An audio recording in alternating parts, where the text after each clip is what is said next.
السلام عليكم، ازيكم عاملين ايه؟ ان شاء الله هنعمل مع بعض النهارده كفتة الحاتي من الالف للياء. هنقول كل اسرار المطاعم الشهيرة علشان الكفتة تطلع معاكي طرية وجوسي بالشكل ده.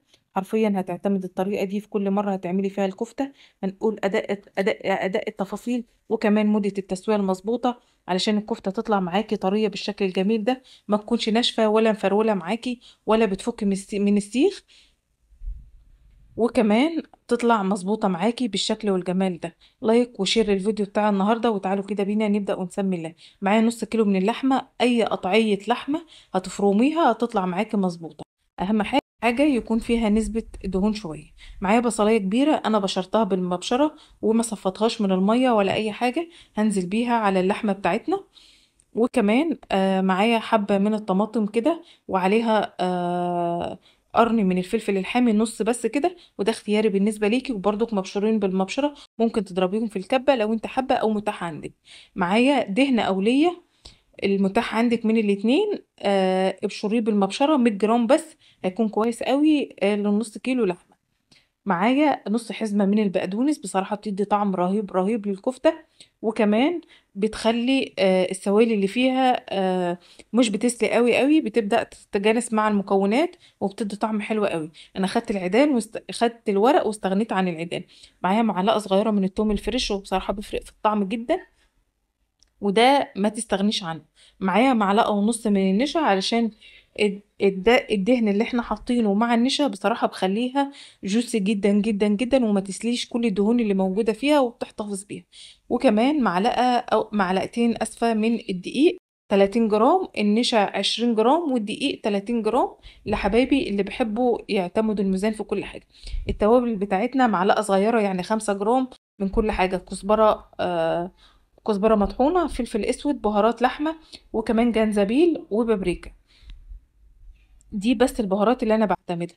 الملح هنظبط الملح بتاعنا حوالي كده معلقة ونص من المعلقة الصغيرة. دي البهارات بقى اللي انا بحب احطها، معلقة كده متوسطة من البهارات، واقول لك خلطة البهارات دي، وان شاء الله هسيب لك كل التوابل وكل المكونات في صندوق الوصف. معايا معلقة من البيكنج باودر حوالي 5 جرام، ولو حابة تستغنى عنها مفيش مشكلة، احنا حاطين نشا. اللحمة بتاعتنا اهم حاجة خليها فيها نسبة من التلج، علشان دي بتفرق كويس قوي قوي قوي في تماسك الكفتة، وكمان تشربها للمكونات اللي احنا حاطينها. هبدأ ان انا اعجن في الكفتة كده، وبداية هتحسي ان هي مفرولة معاكي مش مطلعة عرق. اعجني فيها حوالي 10 دقايق، وبعدين هنضربها ضربة حلوة قوي قوي في الكبة، يعني لمدة دقيقتين تلاتة لحد ما تطلع الأنسجة بتاعتها. ونبدأ نشوف الخطوات مع بعض. معلقة التوابل اللي انا حطيتها، ببقى اعمل كمية كده من التوابل، بتكون حلوة معايا قوي قوي في المشويات وفي الكفتة. زر الورد، وكمان كزبرة حصى، وكمون حصى، وفلفل اسود، وكوبيبة صيني، وحبهان، وورق لورا، وزعتر. كل ده بشوحه على النار لحد ما يسخن بس حاجة بسيطة، وبعدين اطحنه وابدأ ان انا استخدمه. اللحمة بتاعتنا طلعت الانسجة بتاعتنا، وتحس ان هي بدأت تلزق في ايديكي. خلاص كده هنغطيها بستريتش راب او بكيس تلاجة، وندخلها التلاجة لمدة ساعتين علشان تتماسك شوية، وكمان يكون النسيج بتاعها بدأ يكون متماسك شوية. معايا 10 جرام من المكونات اللي انا هعملها دي كلها. 10 جرام من الخل يعني معلقة كبيرة، وعشرة جرام من أي نوع زيت نباتي، 10 جرام من الصلصة الجاهزة، وكمان 10 جرام من الصويا صوص سواء الغامقة أو الفاتحة. ده الخليط اللي احنا هنبدأ نصبع به الكفتة وندهن به الكفتة بتاعتنا.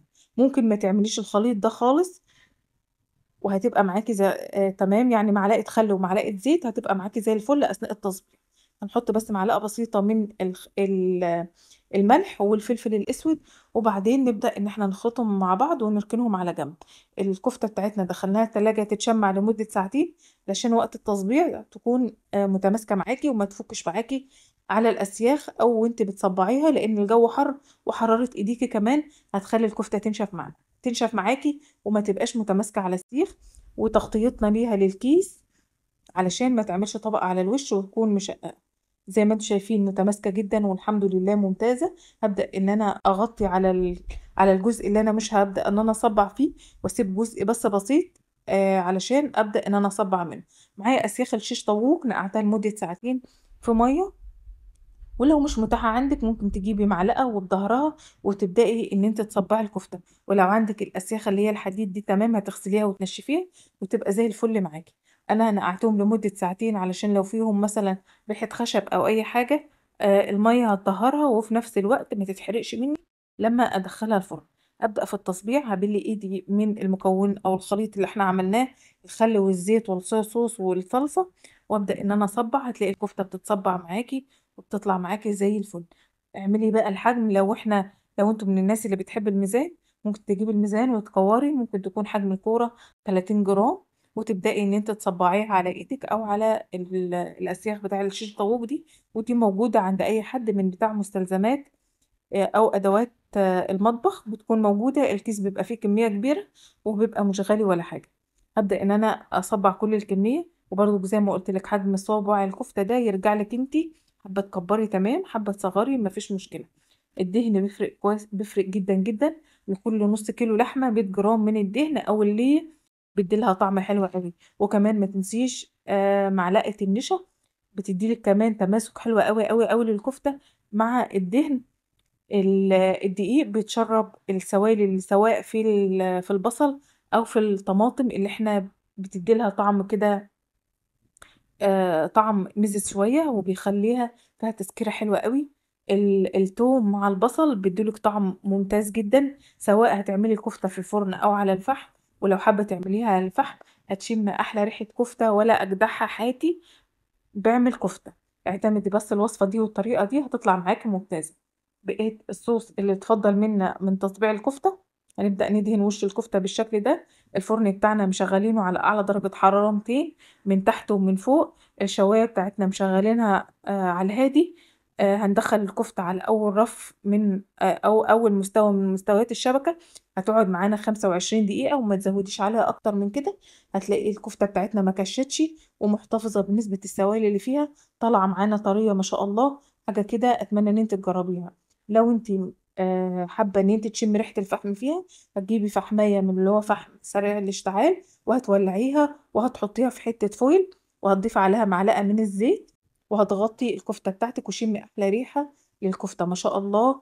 طعمه ممتاز، تماسك حلوة قوي قوي. الكفتة بتاعتنا ما كشتش بنسبة كبيرة جدا، وكمان طالعة طرية وكمان جوسي، مش ناشفة ولا بتتفتفت ولا بتتكسر ولا بتقع من على السيخ.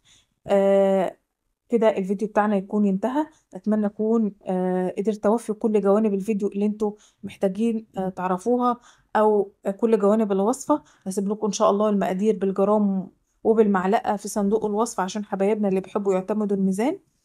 وكمان لو انت اول مرة تشوفيني وتتابعيني، يبقى انزلي اعملي لي اشتراك في القناة، ضغطي على كلمة اشتراك اللي موجودة جنب اسم القناة. فعلي زر الجرس على كلمة الكل علشان كل وصفة بنزلها ينزلك اشعار بيها. لايك للفيديو لان ده اللي بيرفع الفيديو. السلام.